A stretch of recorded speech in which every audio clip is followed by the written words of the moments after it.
तो देखते हैं मैट्रिक्स का क्वेश्चन। एक मेरे को मैट्रिक्स दी हुई है और उसके कुछ ऑप्शन दिए हुए हैं। मैं यहाँ पे पहले टाइप कर दे रहा हूँ, फिर उसके बारे में जिक्र करते हैं आगे चल करके।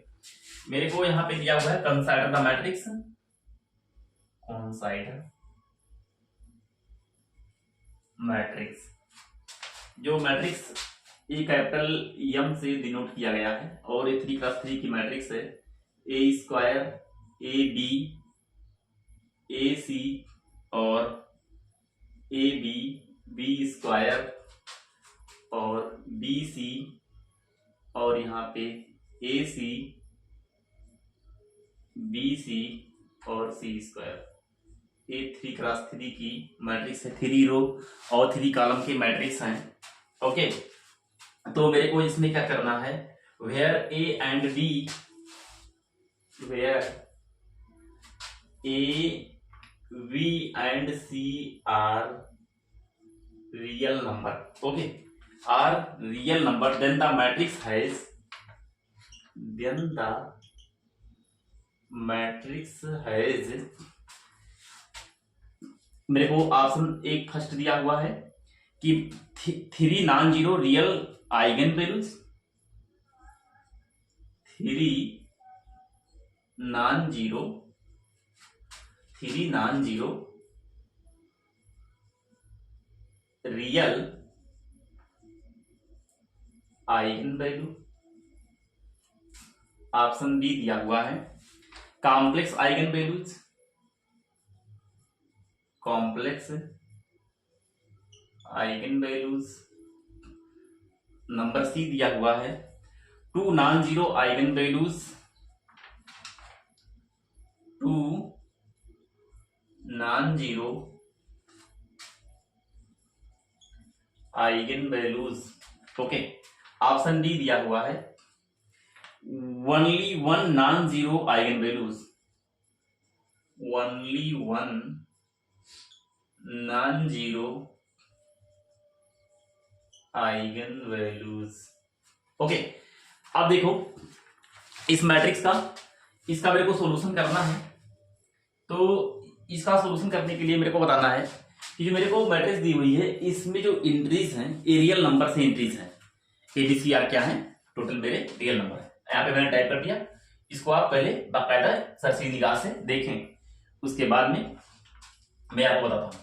देखिए क्या है कि ABC ये सब क्या है, ये सब रियल नंबर है, रियल से एंट्री कर गए हैं। 3 non zero real eigen values, ऐसा कुछ हो सकता है। बस इस मैट्रिक्स को आप देखिए फैक्टर फॉर्म में ऐसे लिख पाओगे।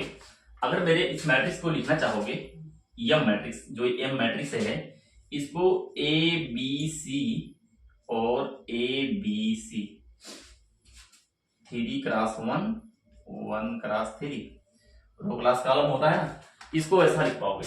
यहां से इंडिकेट कर रहा है कि अगर मेरे पास इस रैंक ऑफ मैट्रिक्स, जो एम की ये रैंक है, अगर 1 हो जाए तो डायमेंशन आप देख रहे हो 3 इसकी डायमेंशन है, तो यहाँ पे इसकी नलिटी क्या हो जाएगी, नलिटी ऑफ एम की 2 हो जाएगी। ओके, अगर मेरे पास रैंक 1 हो गई, ओके, तो मैं ये बता पाऊंगा कि अगर रैंक 1 हो गई तो इसका मतलब हुआ या मेरे पास एक रो या एक कॉलम है जो नॉन जीरो है, अदर मेरे जीरो हो गए। यानी एक आइगन वैल्यू जो मेरी हो गई नॉन जीरो हो गई और अदर आइगन वैल्यू क्या हो गए, जीरो। ठीक है ना। अगर एक आइगन वैल्यू मेरे को फाइंड हो गई और अब मेरे को पता ही होता है जो ट्रेस होता है मैट्रिक्स का, ट्रेस मैट्रिक्स का होता है, ये क्या होता है, सम ऑफ आइगन वैल्यूज। तो यानी ए स्क्वायर बी स्क्वायर प्लस सी स्क्वायर, ये आपकी क्या हो गई, आइगन वैल्यू का सम हो गया।